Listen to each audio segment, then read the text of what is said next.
E a parte que me coube foi falar sobre a questão de sermos peregrinos no deserto. Quando que começou, né? Quando que começou essa história? O pastor teve essa ideia, né? Iluminação do Espírito Santo, de trazer o tema do aniversário sobre estrangeiros. Eu sei que existem pessoas aqui que são já crentes há 352 anos, né? Uma das coisas que menos tem se falado é sobre o céu. A gente tem falado de bênçãos terrenas, a gente tem falado muito nas igrejas, estou falando no geral, sobre conquistas materiais, o emprego. Eu acredito que a gente está aqui nesse mundo e a gente trabalha, a gente conquista, a gente compra, a gente quer carro, a gente quer casa. Mas uma das coisas que a gente não pode esquecer é de que o Senhor tem preparado uma terra para nós. Porque o próprio apóstolo Paulo, ele falou que se a nossa esperança for somente nesse mundo, pensa comigo, Paulo falou isso. Se a nossa esperança for somente nesse mundo, nós seremos os mais miseráveis dos homens. Digamos que você esteja trabalhando, aí você recebe a demissão. Se a tua esperança for só nesse mundo, acaba para você. Ou se você está aí conquistando, perto de ganhar uma grande vitória, vem um diagnóstico do médico de uma doença incurável. Se a tua esperança for só nesse mundo, acabou para você. Então a gente entende que nós estamos aqui, que nós somos peregrinos, forasteiros, estrangeiros, são tudo palavras que elas têm o mesmo significado, mas apontando para algo que iremos viver numa eternidade. Tudo passa, igreja. Hoje não, né? Daqui a um mês eu vou fazer 50 anos. E é claro, eu sou uma criança. É claro que eu ainda tenho muitos desejos. Mas tem coisas hoje que não me apetece tanto quanto me apetecia quando eu tinha 20 anos. Quando eu tinha 20 anos, eu queria coisas que hoje, com 50, eu gosto tanto da minha casa, sabe? Eu gosto tanto, às vezes, do meu sofá, de ficar vendo algumas coisas na TV, quando eu era mais nova, porque tudo passa. Hoje você tem um desejo, daqui a pouquinho passa aquilo. E eu queria que a gente estivesse sendo despertado pelo Senhor nessa festividade, com a lembrança da eternidade, igreja. Comecem a olhar para a eternidade. Fiquem com pezinhos aqui, trabalhem, conquistem mesmo. Se tem o sonho de um carro novo, se tem o sonho de uma casa bonita, se tem o sonho de embelezamento, se tem o sonho de alcançar um cargo alto no trabalho, corram atrás mesmo, façam isso, sem esquecer da pátria celestial, sem esquecer para onde estaremos eternamente, porque aqui tudo passa. E para a gente entender um pouquinho sobre isso, eu vou trazer algumas considerações falando, depois a gente vai ler alguns textos. Quando que começou essa história? Essa história de peregrinação, ela começou há muito tempo atrás. Começou através de um homem chamado Abrão, não era nem Abraão, Abrão. Abrão tinha 75 anos. E Deus falou para Abrão, ele morava lá em Ur dos Caldeus, era casado, numa metrópole que tinha muito poder aquisitivo, a melhor cidade da época, mas também existia muita idolatria. Abrão, com 75 anos, era um cara que tinha sua vida estabilizada financeiramente. Eu quero que vocês entendam isso. Ele tinha a vida financeiramente estabilizada. Ele era rico já. Mas lhe faltava algo. E Deus chegou para ele e falou, sai da tua terra, da tua parentela e vai para a terra que eu te mostrarei. E a gente sabe da história que ele não titubeou. A palavra que eu uso muito, ele não teve nenhuma dificuldade em escolher seguir o Senhor. E ele pegou a esposa, e como Deus falou que faria dele uma grande nação, eu acredito que na cabeça dele, ele tinha um sobrinho chamado Ló, falei, Ló, vamos comigo. Não tem sobrinhos nossos que a gente trata como filho? E foi embora. E ali ele foi peregrinando pela terra, para alcançar uma missão, para alcançar um propósito que Deus tinha chamado. E no capítulo 12 isso acontece. Quando chega no capítulo 13 de Gênesis, há uma guerra, há uma situação entre os pastores dele, porque ele já saiu bem, entendam bem. Quando ele estava lá em Ur dos Caldeus, ele não era um pobre coitado, não. Ele já era alguém estabelecido. Só que no capítulo 13, as ovelhas dele...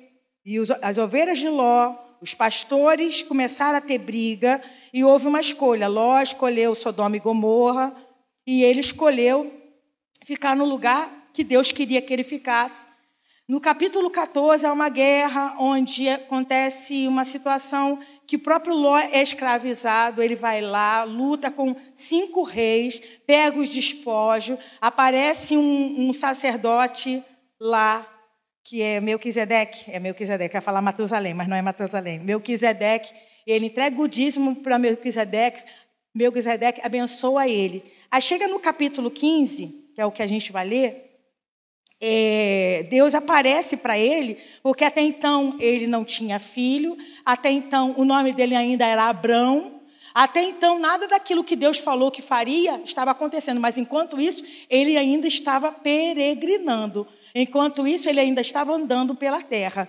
E a gente vai ler aqui no capítulo 15, Gênesis capítulo 15, 13. A gente vai ler 15, 13, só para a gente chegar aí. Deus faz uma aliança com Abrão e fala com Abrão de que tinha uma descendência para ele. Ele fez um sacrifício. Depois vocês vão ter que ler, tá, gente? Para vocês ficarem por dentro. Gênesis 13, 14, 15. Ele fez um sacrifício e ficava enxotando para que nenhum bicho comesse daquele sacrifício ali. E veio a presença de Deus naquele lugar e Deus começa a falar para ele que faria dele uma grande nação, confirmando uma promessa que tinha feito. Deus faz uma é como se fosse uma ratificação, uma confirmação de que faria.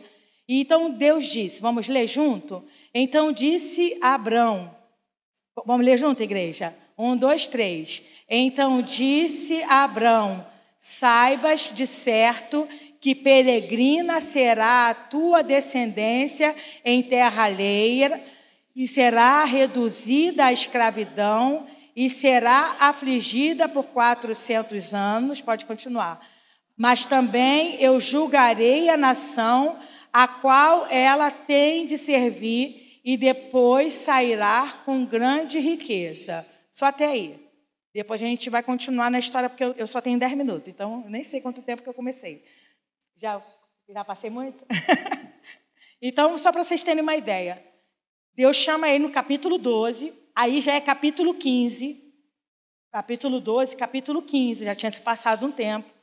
Ele não teve filho nenhum, ele não teve nenhuma vistazinha da cidade para onde ele ia, nenhuma vistazinha, nenhum montezinho para Deus falar, está vendo aquele monte lá longe? Não tem quando a gente faz trilha? Eu me lembro uma vez que eu fui fazer trilha com a Emily era pequena. A Emily, nunca mais, Ana.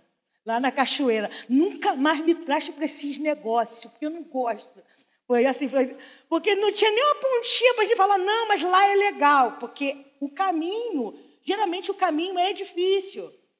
E foi isso. E Deus, quando traz de novo, uma confirmação, começa a falar, olha, você vai passar por perrengue, porque a tua descendência vai ficar presa por 400 anos. Isso é no capítulo 15. Vamos lá. Gênesis 17, versículo 1. Olha o que diz. 1, 2, 3. Sendo, pois, Abrão da idade de 99 anos, apareceu o Senhor a Abrão e disse-lhe, eu sou o Deus Todo-Poderoso, anda em minha presença e ser perfeito. Vamos ler até o versículo 8. E porei a minha aliança entre mim e te multiplicarei grandissimamente. Quanto a mim, eis a minha aliança contigo. Serás o pai de muitas nações. E não se chamará mais o teu nome Abrão, mas Abraão será o teu nome, porque por pai de muitas nações te tenho posto. Só até aí, para a gente ganhar tempo. De 75 anos até 99 anos, se passaram algum tempo, né? 24 anos. E quando Deus chamou Abrão, não mudou o nome dele no dia do chamado dele. Chamou e falou, teu nome vai ser... Não, falou que ele ia ter uma descendência e ele passa pelos capítulos, como a gente lê. Ele, antes do capítulo, você sabe que ele fez a história lá com H, teve um filho né, Ismael, para tentar dar um jeitinho, que a gente tem essa mania de querer dar um jeitinho nas coisas de Deus. Quando chega com 99 anos, Deus ratifica de novo, Deus traz de novo uma confirmação de que ele seria um pai de uma grande nação e muda o nome dele. E vocês sabem muito bem que a história começou com esse homem que é chamado pai da fé. E a gente sabe que o que aconteceu foi de fato, veio Abraão, Isaac, Jacó, José ficou no Egito, José ficou preso lá depois de um tempo, o povo realmente ficou escravo no Egito por 400 anos, Deus levantou Moisés, e o povo foi pelo deserto. Quanto tempo o povo ficou no deserto, igreja? 40 anos. Era para ser quanto tempo? 40 dias. Se fosse beirando a praia, eles chegariam lá na cidade prometida em 40 dias. Só que beirando a praia tinha vários povos já que moravam lá. Eles tinham que guerrear. E a mentalidade deles era a mentalidade de escravo. Então, até mesmo o tempo do deserto fez com que a mentalidade de escravo fosse transformado numa mentalidade de herdeiros, de filhos de Deus. E o que aconteceu com essa geração que passou por o deserto 40 anos? Vocês podem me ajudar? Eles entraram na Terra Prometida? Quem entrou só? Josué. Nem Moisés entrou. Moisés viu de longe. Por que Moisés não entrou? Porque Deus falou para Moisés que ia dar água e falou assim, ó, você vai falar a rocha. Porque já tinha acontecido uma situação antes, a gente tem mania de colocar Deus numa caixinha e achar que Deus só age de um jeito. Já tinha acontecido uma situação antes que Deus falou que era para ele bater na rocha. Entenda bem, a Bíblia não está lá, as coisas não estão lá de qualquer maneira, não. Quem é a rocha? Quando fala da rocha na Bíblia? Jesus. Primeiro teve que bater na rocha. O que Jesus passou na cruz para que a gente tivesse acesso à Terra Prometida? Foi espancado, morto, todo o seu sangue foi derramado por nós. Na segunda situação, Deus falou para Moisés, você não vai bater na rocha, você vai falar a rocha. Chega para a rocha e fala assim, rocha, por favor, dê água ao povo. Porque aí sim aconteceria o que aconteceu quando Jesus falou para a mulher samaritana, que do seu interior fluiriam rios de água viva. Então há um propósito em tudo. Ele não falou, ele bateu e ele espancou a rocha de novo, só que a rocha já tinha, não era para bater, era para falar. E por conta disso ele não entrou na Terra Prometida. E mais uma catatal de gente que morreu no deserto. Só Josué e Caleb entraram porque entenderam, acreditaram que Deus tinha um propósito e toda uma nova geração. Então, igreja, fica para a gente um alerta, né? Nessa primeira palavra. Então, estamos aqui, somos estrangeiros, somos peregrinos e estamos sendo testados o tempo todo. Estamos sendo testados o tempo todo. E o Senhor está falando comigo, está falando contigo. Será que a gente não é como esse povo que tem murmurado? Será que a gente não é como esse povo que tem xingado, levantado bezerros de ouros, que tem reclamado porque não tem água, ou tem reclamado porque é só maná, não aguento mais comer maná? Então, que essa primeira palavra te dê um alerta sobre o que Deus, Ele quer me levantar e te levantar em nome de Jesus.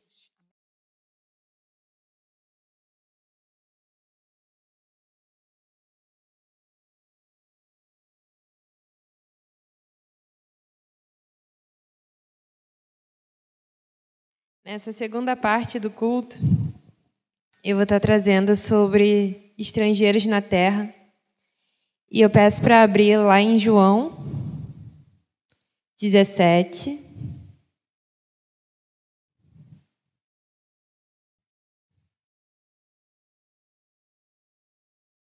Um minuto.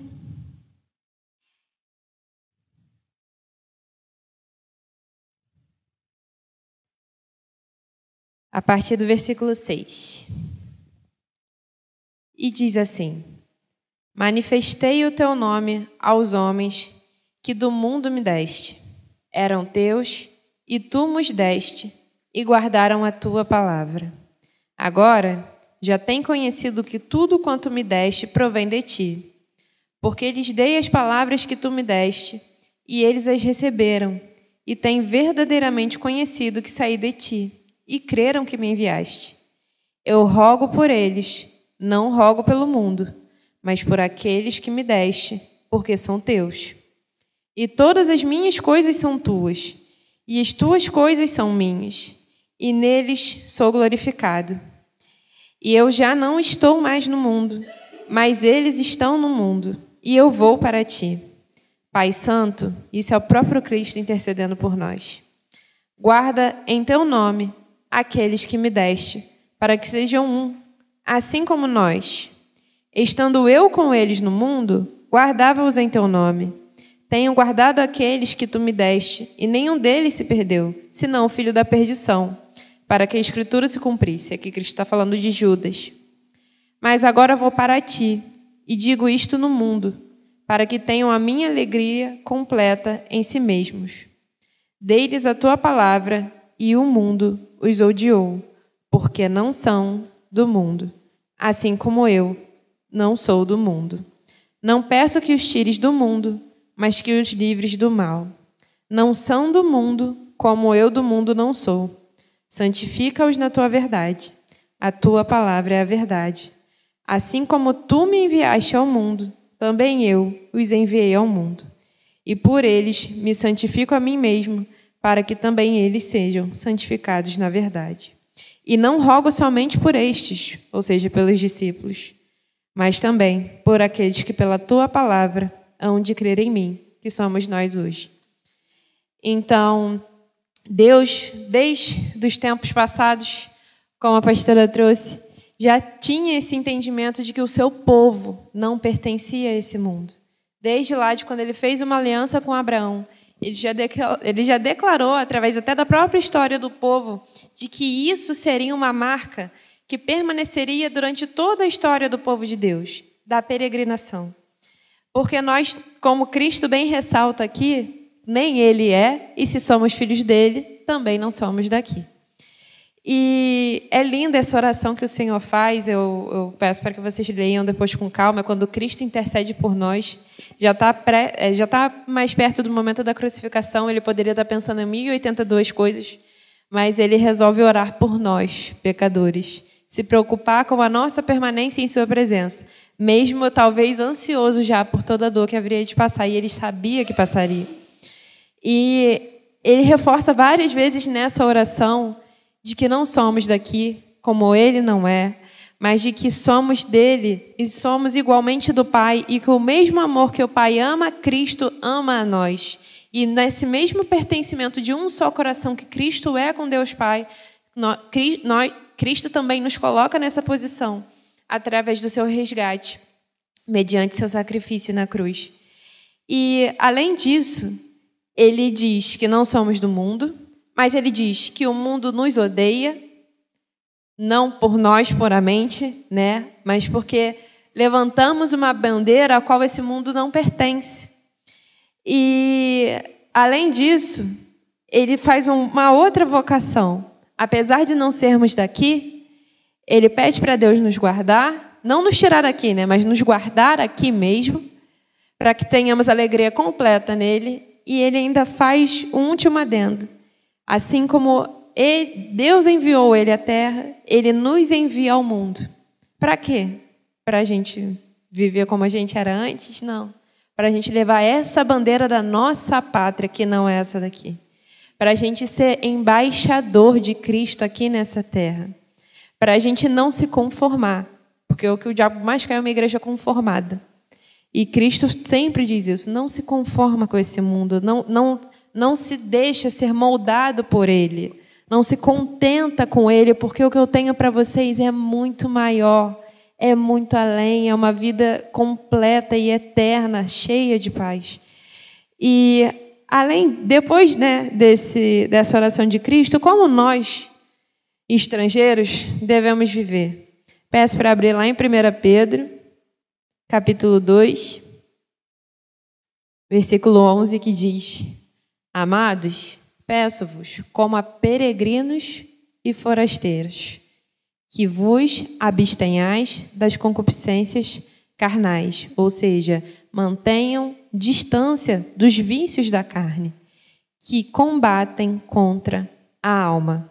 E como a própria palavra já diz, o lucro do pecado é a morte, e nós fomos chamados para ter vida e paz, de uma vida transformada, que não é mais na serventia das nossas próprias vontades, mas o próprio Espírito, quando nos convence que não somos deste mundo, ele começa a moldar a nossa cabeça, ele começa a moldar o nosso caráter e a nos dar força para lutar contra aquilo que antes nos escravizava, que era o vício, que cada um vai ter o seu, as próprias inclinações da nossa carne e coisas que nos afastavam do próprio Cristo.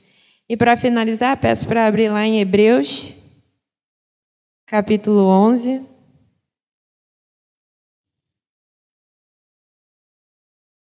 Meu hebreu sumiu. Achei. Vamos ler primeiro, a partir do 24. Aqui é a galeria dos heróis da fé, né? Vai estar trazendo todo o histórico do povo de Israel, como a Ana falou, que começou lá em Abraão. Vai estar trazendo todo o histórico de fé do povo de Deus e todas as maravilhas que Deus fez por meio dessa fé. E eu vou citar só de alguns personagens não, né? Irmãos nossos mesmos.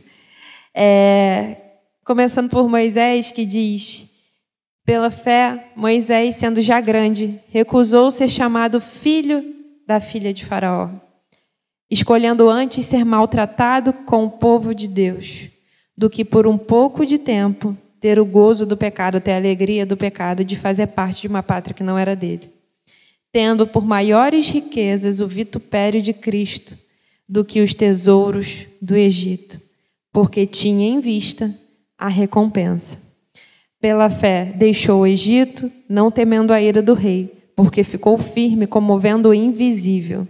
Pela fé celebrou a Páscoa e a aspersão do sangue, para que o destruidor dos primogênitos lhes não tocasse. Pela fé passaram o mar vermelho, como por terra seca, o que, intentando os egípcios, se afogaram. Pela fé caíram os muros de Jericó, sendo rodeados durante 7 dias. Pela fé Raabe, a meretriz, não pereceu com os incrédulos, acolhendo em paz os espias. E o que mais direi? Faltar-me-ia o tempo contando de Gideão, e de Baraque, e de Sansão, e de Jefité, e de Davi, e de Samuel e dos profetas, os quais pela fé venceram reinos e praticaram a justiça, alcançaram promessas, fecharam as bocas dos leões, apagaram a força do fogo, escaparam do fio da espada, da fraqueza tiraram forças, na batalha se esforçaram, puseram em fuga os exércitos dos estranhos, as mulheres receberam pela ressurreição os seus mortos, uns foram torturados, não aceitando o seu livramento, mas alcançaram uma melhor ressurreição, e outros experimentaram escárnios e açoites, e até cadeias e prisões, foram apedrejados e cerrados, tentados, mortos ao fio da espada, andaram vestidos de peles de ovelhas e de cabras, desamparados, aflitos e maltratados, dos quais o mundo não era digno, errantes pelos desertos e montes e pelas covas e cavernas da terra. E todos estes, tendo tido testemunho pela fé, não alcançaram a promessa. Mas antes de ler a última parte, lá no versículo 11, ontem eu perdi minha bisavó. E nem deu tempo, eu ia falar ontem, que ela ia ser trisavó. E ela estava muito nessa expectativa. Ela tinha 88 anos. Gente, até a última semana de vida dela, ela ia andando para Bangu. Ela ia andando, fazendo tudo, resolvia tudo sozinha. E ela faleceu ontem mesmo. Ela ficou internada na quinta, de terça para quinta, porque ela era diabética. Um milagre, porque viveu 40 anos com diabetes. Mas sempre foi tão regradinha que nunca teve nada de consequência assim, da diabetes. E apareceu um machucadinho no dedo. E aí internou só para avaliação. E aí estavam naquela expectativa de vai ter que fazer raspagem, vai ter que amputar um pedacinho e tudo mais. E ficou mais para observação por esses dias, fazendo tudo sozinha no hospital. E aí o médico foi e falou, olha, como o ferimento está bonito, assim, né? Vou liberar a senhora e só que você vai ter que voltar aqui toda semana para eu dar uma olhada nesse pé. Foi a alegria da vida dela. E ela saiu, ela queria muito ir no casamento de um dos meus primos na sexta-feira, mas por livramento de Deus, porque talvez Deus a levasse no próprio casamento, imagine a situação, né? O elevador do hospital enguiçou e aí ela não podia descer, e aí perdeu o casamento só por causa disso. Mas ela chegou em casa bem, ainda fez a última janta do meu tio-avô, que é especial, filho dela. Ela perdeu a filha, minha avó, no ano passado, né? Mas, assim, pensa numa mulher forte, de uma maturidade de fé também muito grande. E ela chegou em casa, fez a jantinha do filho, trocou de roupa, dormiu e morreu em casa de madrugada, do jeito que ela sempre quis, sem nunca precisar ficar acamada, lúcida até o seu último segundo, sem dar trabalho para ninguém. Que era o que ela mais orava a Deus: Senhor, por favor, só me permita não dar trabalho para ninguém. E foi muito legal, porque mesmo tendo variações de fé dentro da família, todo mundo agradeceu por esse aspecto, de que foi do jeitinho que ela sempre orou a Deus. E quando a gente estava lá no enterro,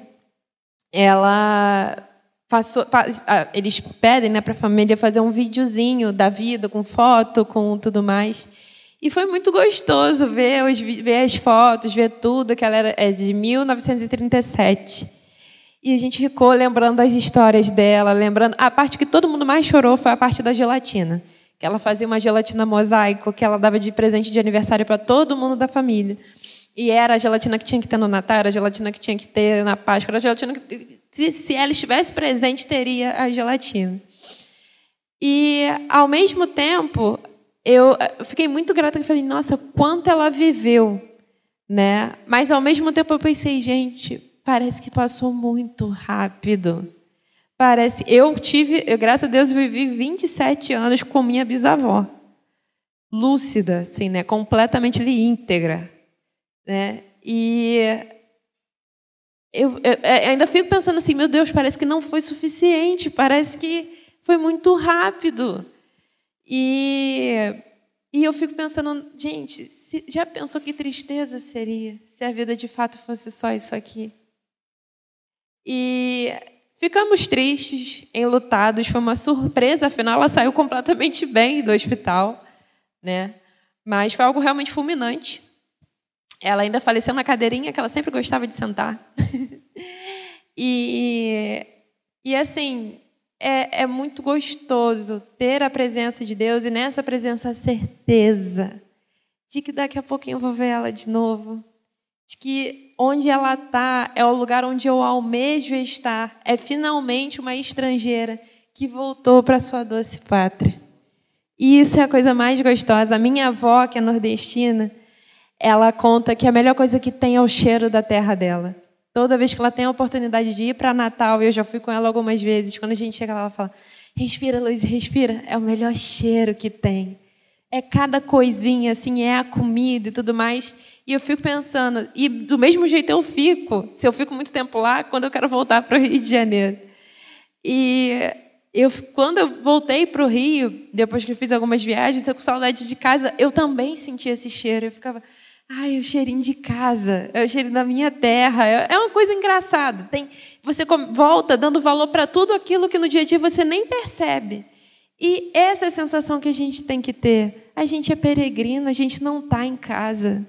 A gente tem um lugar que é só nosso, só que é lá com o nosso Senhor. É esse lugar que a gente tem que almejar todos os dias, contando os dias para chegar da passagem que a gente já comprou. Ganhou do próprio Cristo.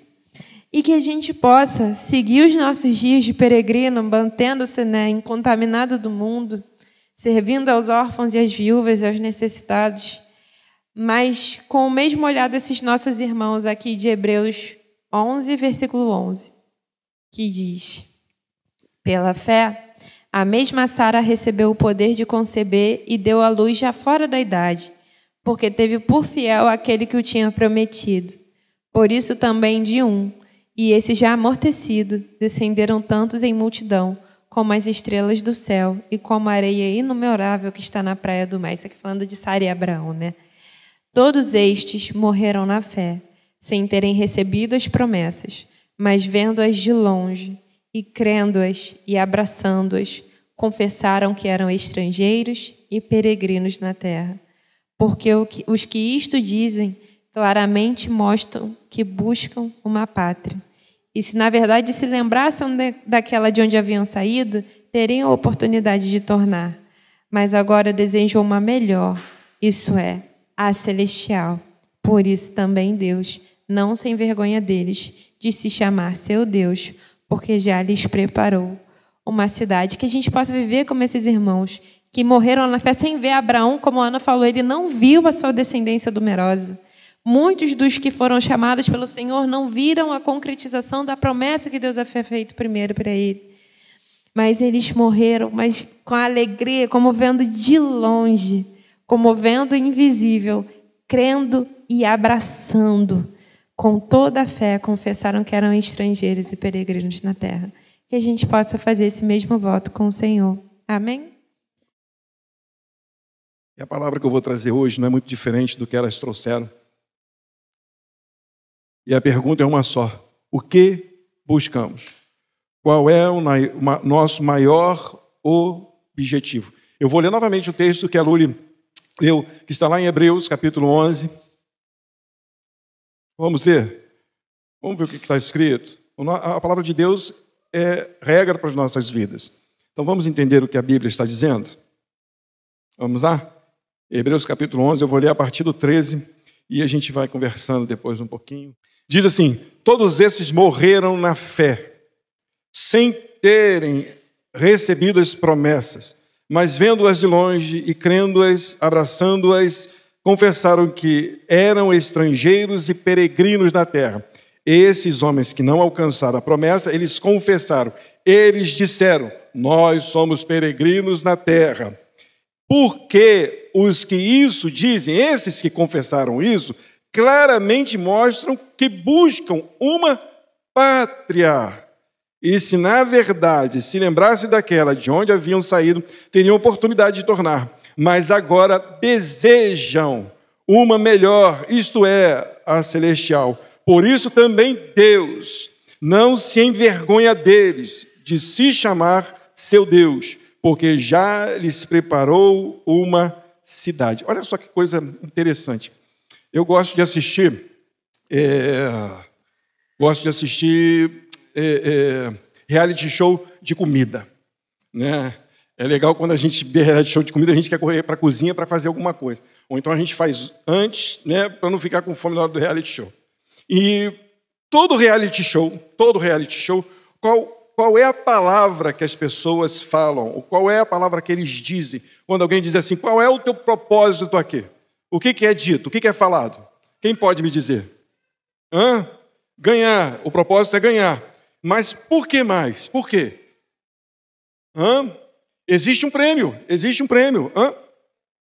Quero ser um cozinheiro-chefe, é o meu sonho. E é engraçado que as pessoas, muitos deles, largam tudo o que eles estavam fazendo. Alguns abandonam até a família para estarem lá para cozinhar, correto? Correto? Eles almejam aquilo e vão em busca daquilo. O que eu quero te chamar a atenção é que qual é o teu propósito e qual é o teu objetivo? De seguir a quem? Ao quê? Porque esses homens que foi falado aqui, eles não tiveram outro objetivo a não ser uma promessa que não estava no mundo, mas sim nos céus. Vocês sabem por que isso? Porque eles foram alistados por alguém. Se você não tem um propósito igual a esse, te falta alistamento. De repente você ainda não ouviu a voz de Deus te chamando para que você cumpra uma real missão. Então você fica vagando. Existe um propósito para a tua vida, mas você precisa ouvir o Mestre, aquele que te alista para uma missão. Abre comigo em 2 Timóteo, capítulo 2, versículo 3 ao 5. No texto que nós lemos, a Bíblia diz que eles desejaram o melhor lugar. O que é que você deseja? O que é que você quer? Você só pode querer se de verdade você foi alistado. Você foi chamado para isso, para esta guerra. O que está escrito aí? Olha só. Tu, pois, sofre as aflições como um bom soldado de Cristo. Você se sente um soldado de Cristo? Porque o bom soldado de Cristo, ele não tem problema em sofrer as aflições. Próximo versículo. Ninguém que milita se embaraça com negócios desta vida. É mais claro? Não precisa nem desenhar. Ninguém que milita, ninguém que foi alistado como um bom soldado, ele não se embaraça com coisas boa ou ruim. Gente, tem muita coisa boa que a gente pode fazer, mas se as coisas boas que a gente faz começam a te embaraçar e começa a deturpar a tua mente, sai fora, porque não é de Deus, porque o soldado de Cristo, o verdadeiro soldado de Cristo, não se embaraça com coisas desta vida. Por quê, pastor? Porque está escrito, Val, a fim de agradar aquele que o alistou para... Gente, isso é louco. É louco, porque o mundo fala assim, você não tem que agradar as pessoas. Não é isso que se prega? É mentira. Não é, gente. É verdade. As pessoas, você é dono do seu próprio nariz. Eu não tenho autoridade sobre a vida de vocês. Eu só estou ensinando e mostrando para vocês que aquele que está em Cristo tem que ter a autoridade de Cristo sobre a vida. Para quê? Para que não desanime, porque senão vocês vão sempre ficar olhando para a gente. Mas tudo bem. Mas percebe o que está escrito? Aquele que o alistou para a guerra. O que é que aquele que alistou para a guerra precisa? Que você o agrade e que você não se embarace com coisas desta vida. Trabalhe, sim. Faça o que está na tua mão com perfeição, sim. Busque fazer o melhor possível. Porque a Bíblia fala que nós devemos dar bom testemunho. Mas para quê? Para encher o bolso. Para as pessoas verem o nosso carro bonito. Para as pessoas verem como nós estamos arrumados. Para as pessoas verem como nós somos. Não, para agradar. Agradar a quem? Aquele que nos alistou. Sabe por quê? Porque nós não pertencemos a este lugar. Gente, se você tem um pezinho nesse mundo e tem medo da pátria seguinte, a tua pátria não é o céu. Não, gente. Olha só, Jesus, eu acho legal esse negócio aí que as pessoas estão falando aí, mas eu não quero esse negócio de pátria no céu, não. Me deixa ficar aqui na terra. Gente, isso tudo vai acabar, gente. E se não tem pátria no céu, não tem pátria no inferno. Não, inferno é cadeia. Não é um outro lugar para você se divertir. Porque eu já vi gente dizendo, né, igual o nosso amigo Mazzaropi, que no céu vai ter pagode, no inferno vai ter pagode, cerveja, mulher bonita. Não é assim, não. E ele diz que no inferno, ou no céu, é um coroa sentado num banco, né? E um monte de gente sem graça. No céu é prazer eterno. No céu é conhecimento sem fim. No céu é uma vida constante. Você sabe o que é prazer sem fim? É quando você abre a geladeira e está lá aquele pudim. E a tua boca saliva. E você deseja aquele pudim. E você come aquele pudim com todo prazer. E parece que é algo eterno. Só que o que acontece? Acaba. Aquele momentinho que você comeu aquele pudim, multiplica eternamente. Quem gosta de jogar bola, aquele gol que o Paulinho só bota os vídeos só quando ele faz um gol, né? Aquele gol que a bola para no pé dele, ele chuta, gol, aí mostra lá. Né? As habilidades ele não mostra muito não, mas o gol que ele fez, ele mostra. Mas aquele prazer de você chutar ou de driblar alguém e você fazer o gol, aquela coisa, e o pessoal, caramba, né, torcendo por você. Aquele prazer, aquele segundinho, multiplica pela eternidade. Sem fim. É incomparável. Aqui você tem prazeres momentâneos. Aqui você tem raivas. Aqui você tem iras. Porque o que nós lemos lá em Hebreus é que eles desejavam algo melhor. Um lugar melhor. Por que é melhor no céu? Porque lá tem a árvore da vida. Também. Porque lá o verão não vai ser tão forte, né? E o inverno não vai ser tão frio. Também. Porque lá você vai conhecer toda a verdade, porque a verdade vai estar lá. Jesus. E sabe o que não entra nos céus? A tua mania, o teu pecado. Não só a tua mania, nem o teu pecado, nem o pecado do próximo. Essa violência que a gente vê aí, você não vai ver no céu. Essa maldade que você vê aí, você não vai encontrar no céu. Não vai encontrar no céu. Quem ama isso tudo, você também não vai encontrar no céu. Mas aqueles que agradarem ao Senhor, que amarem ao Senhor e que militarem pelo Senhor, se enganjarem nessa batalha, eles estarão com Cristo. Ontem, volta o versículo 2. Não, é esse mesmo. Tu, pois, sofres as aflições como um bom soldado. O momento agora é de passar por dificuldade. Jesus já disse para mim e para você, No mundo passareis, tereis aflições. Gente, nós fomos lançados, disse Jesus, como ovelhas na boca de lobos. Mas isso tudo vai passar. Para muitos, isso que a gente fala é bobeira. Perdão. Por quê? Porque dizem assim, qual o problema de ter isso ou de ter aquilo? O bom soldado de Cristo, ele sofre, não é simplesmente por causa da violência. Ele sofre por causa do pecado, não só de ver o mundo em pecado, mas do seu próprio pecado, que ele quer encerrar e poder viver uma vida de santidade com Deus. A pátria celestial é para aqueles que amam a Jesus. É para aqueles que desejam ver Jesus. A Bíblia vai dizer, no finalzinho de Hebreus, que nós lemos, que desses o Senhor Deus não se envergonha. Às vezes a gente faz algumas bobagens, eu passo muito por isso, né, porque eu ainda sou meio neurótico. E eu falo, Jesus, te envergonhei outra vez. E se eu não tenho essa consciência, esse entendimento de que Deus reprova as minhas atitudes, como eu vou querer estar perto dele para que ele me aprove, me corrigindo, transformando a minha vida? Jesus está te convocando, meu irmão. Eu sei que para o aniversário as pessoas queriam ouvir assim, gente, vamos encher a igreja, vamos ir lá para fora, vamos fazer uma festa, vamos fazer isso, vamos fazer aquilo. Não está mais no tempo disso, família. Está no tempo da gente tomar consciência, entender o que a gente tem feito. Parar de tentar dar desculpas para as coisas que a gente faz, para as coisas que a gente ouve. Porque nós viramos notáveis nas nossas desculpas. Eu ouço isso, eu faço aquilo, porque não tem nada a ver. Tudo a gente fala que não tem nada a ver. Mas quem te alistou, ele te alistou para que você sofra as aflições como um bom soldado. Aquele que te alistou, te chamou para que você o agrade. Está na hora de agradar Jesus e não agradar o próprio coração. Se isso não é uma palavra para você botar a mão na cabeça, coçar e falar assim, Senhor, eu tenho desejado o Senhor, Senhor, eu tenho buscado o Senhor, Senhor, eu estou indo para a igreja por qual motivo? Qual é a recompensa que eu quero? Porque muitos querem um troféu do Masterchef, né? Daqueles, olhem para mim. O nosso troféu não está aqui. Aqui está o peso da cruz de Cristo. Aqui está, vou contigo até a morte. Aqui está, não vou olhar para trás, vou seguir em frente. O mundo aí fora precisa de pessoas assim. Eu e você. Pessoas que amem a Ele, para que nós possamos alcançar a pátria celestial. E eu termino com Apocalipse capítulo 21, do 22 em diante.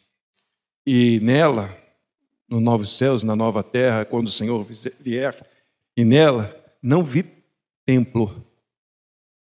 A maioria das pessoas vão ao templo, e nós devemos ir ao templo, mas não porque vão ver Jesus no templo, é porque entenderam que a comunhão faz a força. A comunhão dos santos gera frutos, gera cura, mas no céu não vi templo. Por quê? O seu templo é o Senhor Deus Todo-Poderoso e o Cordeiro. A nova cidade, a nova Jerusalém é o Senhor, porque Ele é o templo. Olha só, a leitura continua.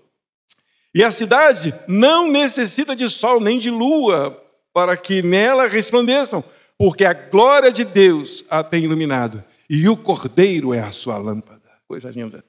Esse Cordeiro é Jesus. E a nação dos salvos andarão à sua luz, e os reis da terra terão para ela a sua glória e honra. Até aí. E as nações dos salvos andarão à sua luz. E quem são os reis da terra? São os mesmos. A Bíblia diz que nós somos povo eleito, sacerdócio real, nação santa, povo adquirido para quê? Para falar das coisas maravilhosas do Senhor. E os reis da terra, porque reinamos hoje, somos soldados hoje de Cristo e reinamos com Ele aqui em vida, até que Ele nos leve para estar junto com Ele na nossa pátria amada celestial. Eu amo o Brasil, sou brasileiro, de coração, não sei se me daria bem outro país. Tem gente que vai para lá, como disse a Lúlia, né, fica sentindo falta do cheirinho do Brasil. Eu amo o Brasil, Mas quando eu for para o céu, eu não vou sentir nem um pouquinho de falta do Brasil. A gente tem uma facilidade de se desapegar das coisas. Eu glorifico a Deus, porque a gente adquire e diz, isso aqui não é meu. A gente, não tem problema. E não sinto falta nenhuma. Deus me ensinou, nos ensinou a andar com pouco, a andar com muito, e entendendo que por aqui é só uma caminhada, até que a gente chegue à pátria celestial, junto com Jesus. Amém?